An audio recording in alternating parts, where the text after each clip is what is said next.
而家講起1978年啦，因為呢度嘅老闆咧就放盤咁啊，有3個師傅嘅，本來咧就應承落嚟呢度頂呢度做嘅。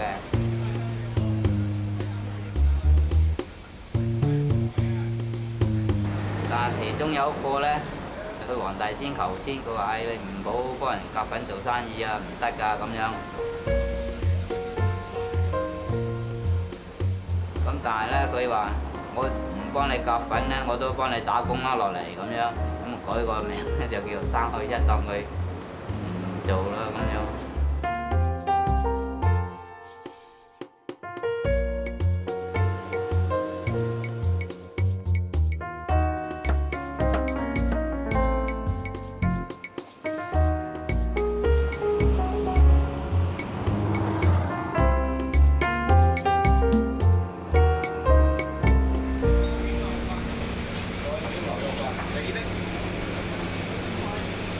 介紹呢度啲嘢食好味嘛？酒樓食就20幾蚊先一籠，咁呢度有9蚊已經一籠，同埋嘅質素都差唔多。點心我最中意食蓮蓉包嘅蝦餃，蝦餃最好食。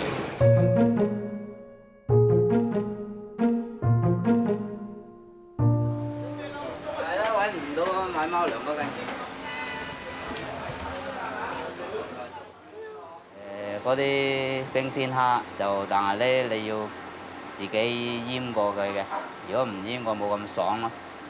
即係我哋要用啲鹼水啊、食品啊嗰啲醃過佢，再啤翻清水佢咁咯，嗰啲蝦就好爽。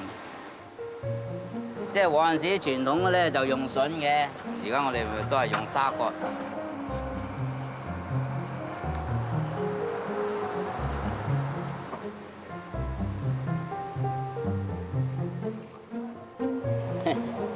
好簡單，擺翻入雪櫃咁就得啦。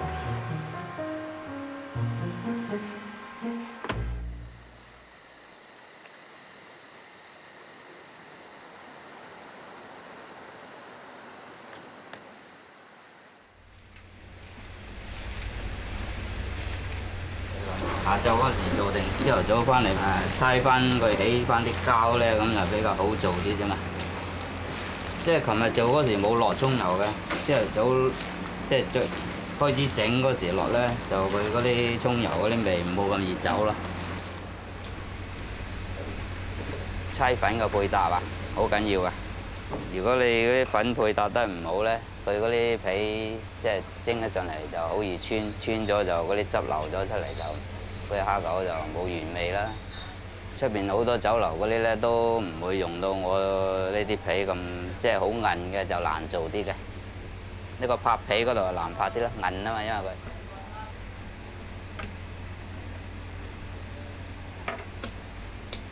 澄麵同埋生粉咁樣，即係兩樣溝埋嘅。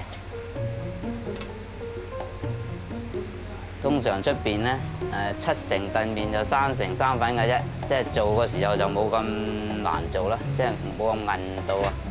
但係我呢隻皮咧就係每樣一半嘅，1斤澄麵就1斤生粉咁配搭嘅，咁所以咧蒸出嚟咧佢嘅唔會咁易穿嘅，佢哋保持佢韌度。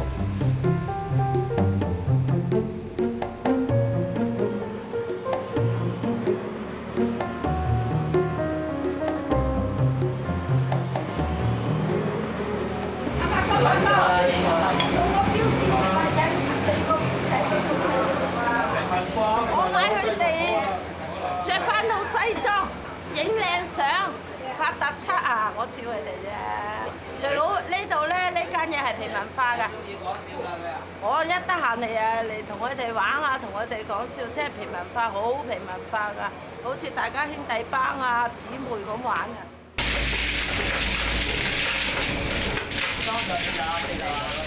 我原本喺度打工嘅，打咗成10年工。嗰2個老細咧移民，咁我自己咧就頂嚟做。有幾大啊？我身邊冇做啊，佢哋做啊，同佢一齊做啊。佢係我妹夫嚟啊。佢做咗10年，咁啊有2個就移民，咁啊退咗股咯，咁啊剩翻佢，咁啊，佢又再嗌我另外嗌多2個朋友，咁啊幾個一齊嚟咯。呢啲咧又後期又加入嚟嘅，又係自己嗰啲朋友老友嚟嘅。佢係第一代，我係第2代，佢哋係第3代。呢個招牌30年分開一節一節啦，真係。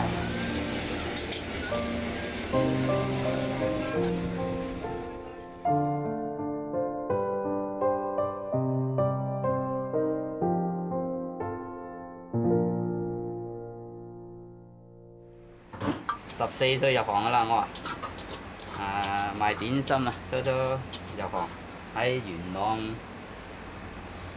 嗰間龍城酒家好耐，而家都可能冇咗。64年啱啱林黛自殺嗰年，啲收音機成日報住佢嗰個麗的呼聲。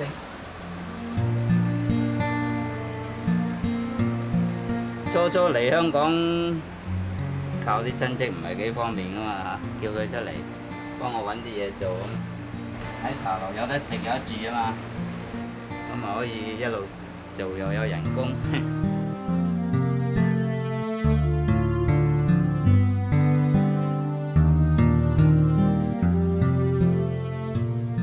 日本有個老細咁樣，佢因為佢做冷凍公司咧，嗰啲蝦餃雪咗一段時期先至推出嚟賣噶嘛，冷凍公司。但係佢雪過一段時期嗰時候攞出嚟蒸嘅時候會爆晒嗰啲皮，就唔得理想。咁啊上嚟香港揾人幫佢改良㗎嘛。喺日本做嘢嗰時都幾開心嘅。下咗班咧去飲啤酒啊，去嗰啲卡拉 OK 啊。朝頭早我哋唔係幾習慣，返工嘅時候見到嗰啲工友要個個都要嗌早晨嘅，咁啊要學佢啦，都要學佢啦，又要岌頭，好啊要個仔嘛，要學足佢哋咁樣做法嗰啲禮節，不過都好嘅嚇，因為大家做工友見面嗌打下招呼啫嘛嚇，人工啊〜比起香港啊多4、5倍啊！過咗去1年啦，咁佢話即係如果啱嘅咧，佢幫我哋續約。咁但係我又唔捨得屋企嗰啲細路細個啦。我個女嗰時都唔過1歲，啊個仔啊5歲啊。諗下翻嚟諗下都係唔去啦，翻嚟香港做嘢咁啦。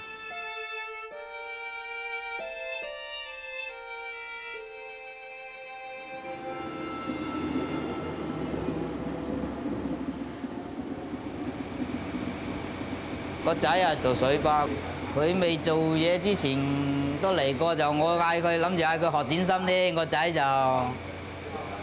跟我返咗2日工，2點鐘就起身。哇！佢話老豆我唔做點心啦，咁早起身要。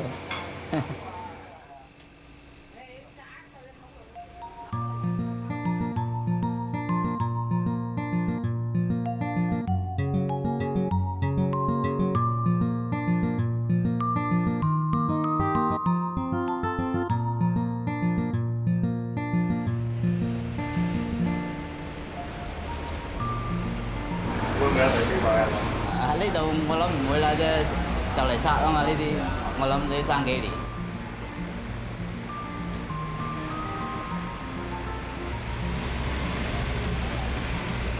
即係諗佢咧，如果係整地啲呢附近拆嘅咧，我哋都唔呢啲樓都需要拆啦，拆我哋都要或者有機會都會揾地方搬嚟做，或者唔做退休，年紀咁上下大咁。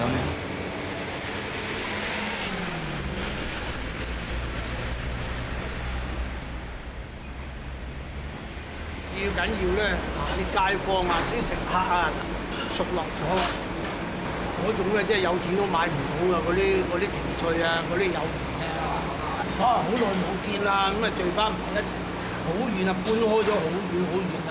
如果仲喺度嗰啲啦嚇，即係都翻嚟耐不耐咧聚下咧，嗰啲真係感情咧，不密難以形容。咁啊希望拆得好啦，啊，俾佢哋可以安享晚年啦，即係話資金上嘅賠償上，你哋有一張賺咁多錢啦，就應該要照顧翻呢啲原有嘅辛苦嘅一輩啦，或者最好就係話拆呢度嗰時啊重建嗰時換翻同樣嘅鋪頭俾佢繼續做生意啦，啊做到人間蒸發為止啦，大家冇眼睇啦。